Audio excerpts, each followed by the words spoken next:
சாத்தூர்கிட்ட ஒரு டீ சாப்பிட்றக்கான்ட்ட 2 பேர் செல்ஃபி எடுத்தாங்க. பரவாயில்ல.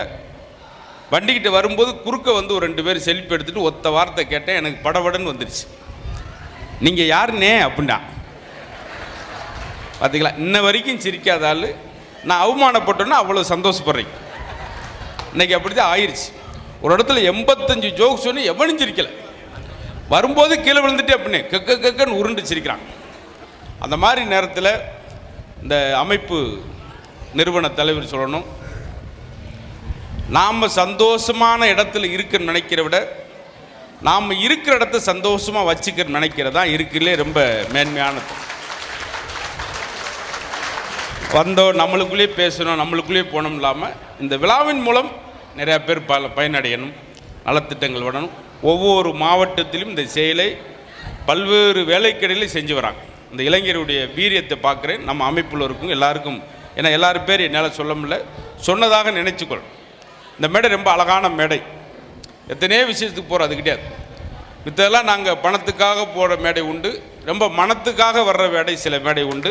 அது அன்னுடைய அன்புக்காக என்னை வீடு தேடி வந்து அந்த நீங்கள் தான் புரவலர் அப்படின்னு சொல்லி அந்த கார்டை கொடுக்கும்போது எனக்கு அவ்வளோ ஒரு மகிழ்ச்சி. நானும் இந்த அமைப்பில் ரேஸாக இருக்கேனேன்றது எனக்கு ஒரு சந்தோஷம். அதனால் எல்லாருக்கும் இந்த என்னை இணைத்து கொண்டதுக்காக நன்றி சொல்லிக்கிறேன். மகிழ்ச்சியாக இருங்க. நீங்கள் நோயின்றி வாழ வேண்டும் என்று விரும்பினால் பிறரை நோகடிக்காமல் வாழ்ந்தாலே போதும். அப்போ நிறைய சிரமப்படுற மக்களை அதிலேருந்து மீட்டு கொண்டு வரக்கூடிய அருமையான பணியை செய்யக்கூடியது, ஏழை பாலைக்கெல்லாம் இந்த பணியை செய்யக்கூடியது. தாய் குளங்கள் நீங்கள் வந்த இடத்துல கூட சும்மா போயிடக்கூடாது, நலத்திட்டத்தை மட்டும் வாங்கிட்டு போகிறோம், உங்கள் நலத்துக்களை சிரிச்சிட்டு போடும். ஒரு காலத்தில் இந்த மகிழ்ச்சி பிள்ளை பார்த்தீங்களா, நம்ம தாத்தம் பாட்டே மாற்று உடை இருக்காது, பையில் 10 பைசா இருக்காது. ஆனால் அவரை மாதிரி சந்தோஷமாக யாருன்னு கிடையாது. சிரிச்சார்னா பக்கத்தூர் வரைக்கும் அப்படின்னாரு, மாடுகட்டில் அத்துட்டு ஓடி. என்ன காரணம் சொல்லுன்னா, ஆரோக்கியம் மாறிக்கிடுச்சு. இன்றைக்கி எல்லாருக்கும் வாய்ப்புகள் வசதிகள் நிறையா இருக்குது. அவன் சிரிக்கிறது அவனுக்கே கேட்க மாட்டேன், மொத்தமே வளதான். அதனால் இந்த இடத்துலேருந்து போகும்போது நான் நிறையா சொல்லுவேன், நிறையா சொல்லிக்கிட்டே இருக்கேன். பிறந்தோன்னு தாய் அள வைக்கிறோம், இறந்த பின்னாடி சொந்தங்கள் அள வைக்கிறோம், இருக்கும்போதாவது மற்றொரு மகிழ்ச்சி கொடுத்தோம், சிரிக்க வைப்போம் நோக்கத்தில், சந்தோஷத்தில். பெருசான ஒன்றும் பெரிய மாய வார்த்தைகள்லாம் கிடையாது. அந்த காலத்தில் சொல்லுவாங்க பார்த்தீங்களா, நேற்று இருந்த இன்னைக்கு இல்லை. ஆமாம்,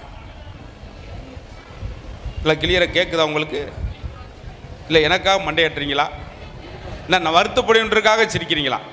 அப்படிலாம் இல்லை, வம்புடியாது. அது மூலம் கேட்டுக்கிறோம். நான் பாட்டுக்கு ஒரு இடத்துல 1.5 மணி நேரம் பேசிட்டு எப்படி இருக்கு அப்படின்னே தலகாமை தகாவோ அப்படின்னா பூரா அஸ்ஸாம்கார்ட்ட பேசியிருக்கேன் சார் 1.5 மணி நேரம். அதுக்காக முதலே நான் கேட்டுறது எவ்வளோ நேரம் பேர் கேட்கல. என்ன விழாவுடைய நோக்கமே நலத்திட்டங்கள் வழங்குவது, 3 பெரும் விழா. இதுக்கிடையில் நான் நேரத்தை எடுத்துடக்கூடாது. இந்த விழாவுடைய நோக்கம் எதுவோ அது பூர்த்தி ஆகணும்.